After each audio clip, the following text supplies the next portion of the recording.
So the Russia-Ukraine conflict is something that's on a lot of people's mind right now. This is obviously a very fast evolving story. We thought one of the best ways to go through it was to bring together a group of journalists here who have been looking into it and see what we can find.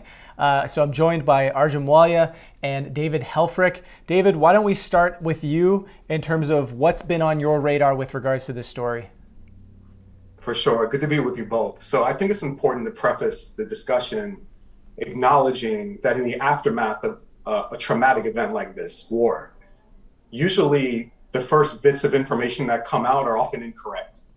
So if we look back to the Iraq War, for example, we know that the intelligence and the reporting at the onset turned out to be, at best incorrect, at worst intentionally fabricated. Yeah. So I think it's prudent for us to acknowledge that we are in a state of shock as a global community whenever there's a war, whenever there's an invasion, whenever there's military conflict where our fellow human beings are dying, which is unfortunately the case right now. So it becomes more difficult for us to try to parse through the information to get to the truth of the matter. And to be fair, this is so new that I think it's productive to take a measured posture to this so that we can allow information to develop before we just reflexively, come up with a stance based on our nationality or based on an emotional response, which often drives the conversation at the onset. Yeah. But with that being said, I do think there are some established facts that we can agree upon, and maybe Arjun may push back on that. But I think what I would establish at first is that the reason for Russia coming into Ukrainian territory right now is because Vladimir Putin has recognized the independence of two Moscow-backed separatist regions in eastern Ukraine. These are the Donetsk and Luhansk People's Republic. And I think it's important to note that this region in eastern Ukraine, which is on the border of Russia, has been in conflict since 2014 when Russia annexed Crimea. And since that time, there have been roughly 14,000 people who have died in this conflict. So it's hotly contested. These separatist groups actually are more aligned with Russia. They're ethnically Russian, linguistically they speak Russian. And Vladimir Putin has essentially said, Ukraine is not a nation that I recognized. He actually addressed Russia recently and basically made a pitch to really the Republican Empire. The Russian Empire, which predated the Soviet Union, and said essentially it was a mistake to ever allow Ukraine to be independent from Russia. So he is essentially reclaiming Ukraine, particularly at this time, Eastern Ukraine, these two people's republic who want to be independent. They are separatist and they want to be aligned with Russia. So Putin is using that as an impetus and justification for Russian invasion into Ukrainian territory. I do think it's important to say that Putin is violating the territorial integrity of Ukraine as it stands today. But we also have to recognize that a lot of the geography, including Ukraine, has essentially been parsed and cut and cleaved into sort of artificial geographic lines based on past empires, to where their current territorial integrity and design is something that has been in dispute for quite some time, and certainly been in dispute since 2014. So, with that in mind, we also need to understand the context here of why Ukraine is important to Russia. I think first and foremost, Vladimir Putin has said that a red line is if Ukraine joined NATO, which it is not currently a NATO member. And I think a lot of this escalation presumably could have been prevented if the West and NATO and the United States would have just taken NATO off the table and said, hey, listen, Ukraine is never going to be a member state of NATO. It probably wouldn't become a member state of NATO anyway. I don't think it would have the support of the NATO states to even join. I don't think it would even qualify to do that. Now, Ukraine as a sovereign nation has its right to want to be part of NATO. But because we know how important this is to Russia, and because we know that Russia is a nuclear power, it would seem to behoove us to want to prevent all-out warfare and nuclear war, to the point where we would say, there's really no benefit to saying that Ukraine is going to be in NATO anyway. So why don't we take that off the table? Because if we did that, and Putin still invaded Ukraine, then the global community could come together and say definitively that this actually isn't about NATO. This is about something else. And I think there are a lot of other factors at play here besides just NATO, but that is certainly one of the first and foremost, I think, provocations that really set the framework and the grounding for Putin to actually invade eastern Ukraine. Right, that's a great summary, David. So, Arjun, I know you've just written a piece. I know we were, talking to various people, both on the ground there as well as, people here that have family there. Mm-hmm. What have you gathered from that to add to what David has laid out so far? Not much. I agree with everything he said. He laid it out perfectly. With regards to the whole, Putin has stated, he wants Ukraine to stay neutral, and he wants them to get rid of all their weapons that they've received from the Western military alliance. And Putin has also suggested that all these weapons are being kind of set up right on his porch, to quote Putin. So basically, he says, how would the U.S. feel if Russia came to the border of Mexico and the United States and did the same thing? He's basically asking Ukraine not to join NATO. And this whole thing could have been avoided, like David just went into. And he's basically saying, why would you set up these missile systems right on our borders? So this is kind of his justification for going in. And also, again, David mentioned 2014 in these eastern regions of Ukraine. You've got a lot of, you've got the two separatist movements in there. So, mm-hmm. And in Ukraine,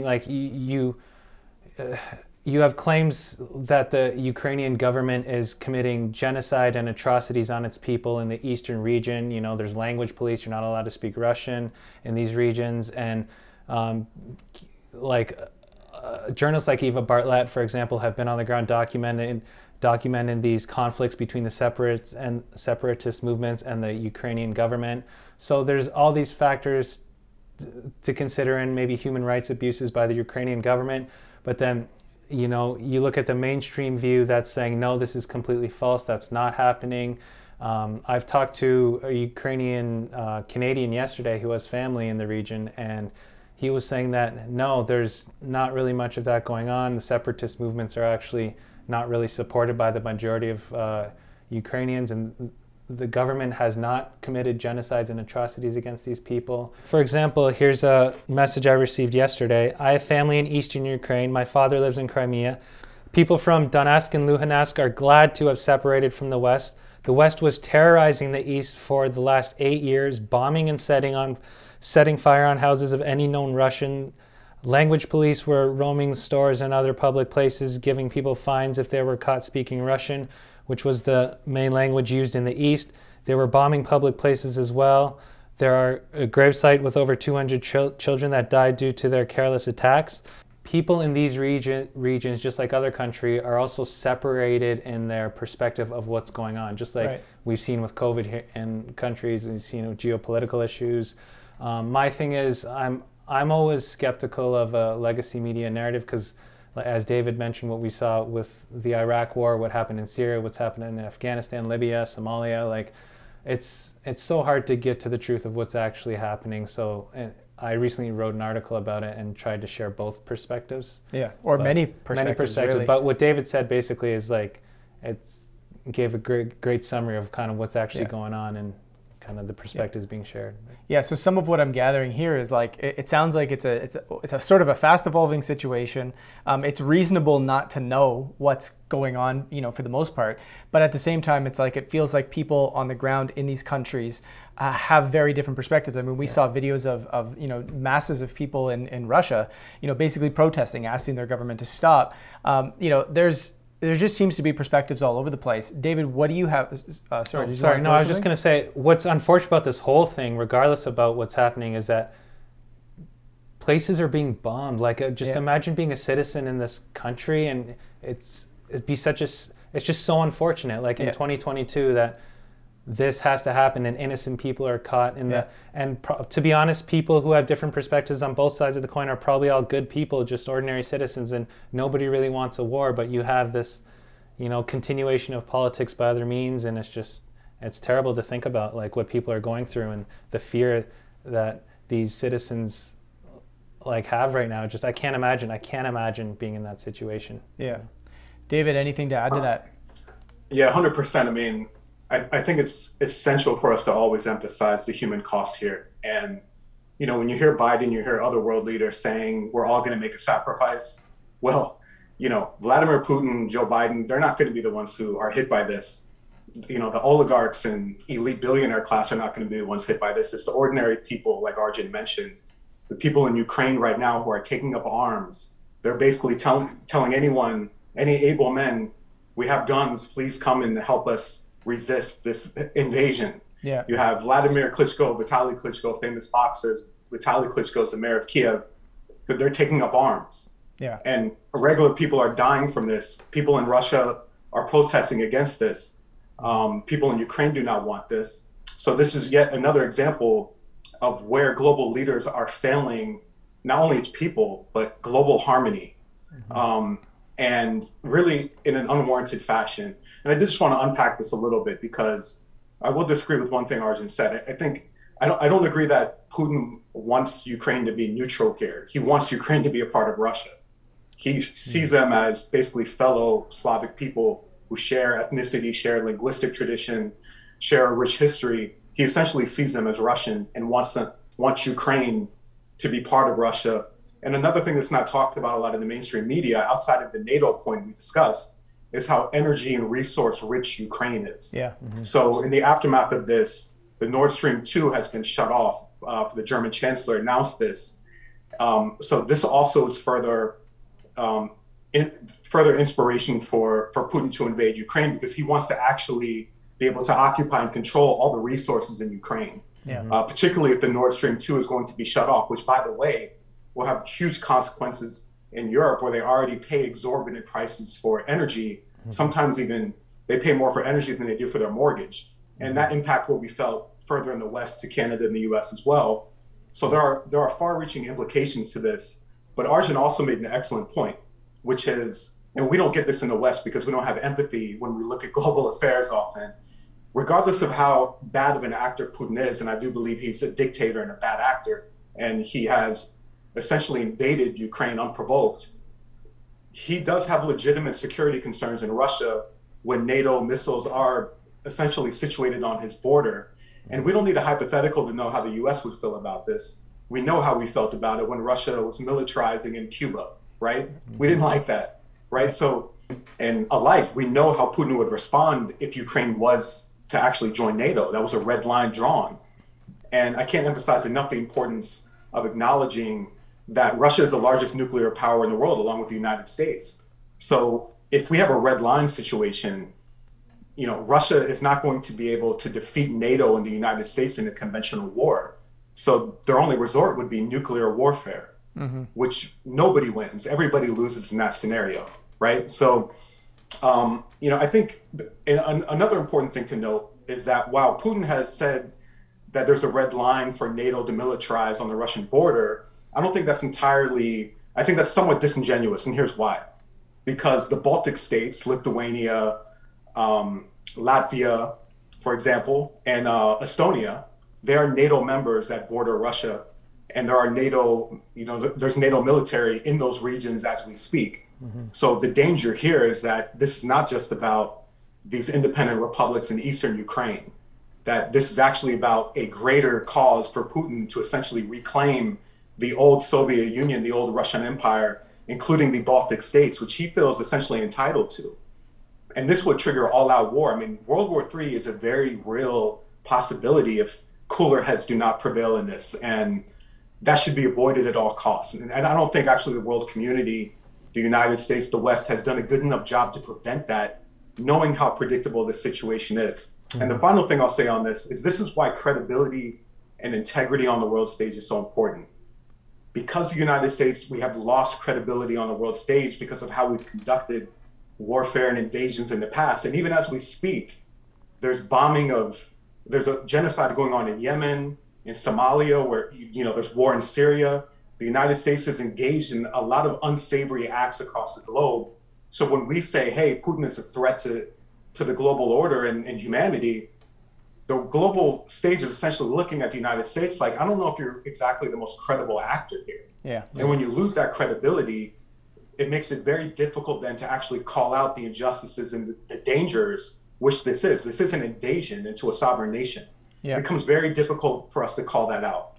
Right. Yeah, and just culturally, like I don't want to, necessarily compare the severity of war to what recently went down in Ottawa here in Canada that we covered so deeply with the Freedom Convoy. Obviously one is significantly less destructive to human beings than the other. However, there was a deep, deep trust that has been lost within the Canadian government here, within Canadian institutions over everything that's happened over the last little while. And that theme is very much like what you're touching on. It's happening around the world.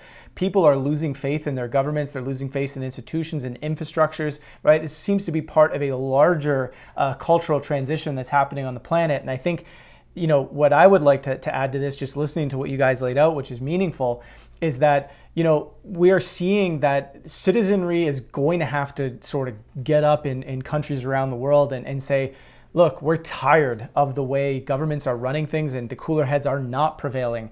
And we're taking harsh actions and there's a cost to those. And we as people, when we can stand up and kind of show in some meaningful way, shape or form our mistrust for what's going on, because that trust it's reasonable to have that mistrust.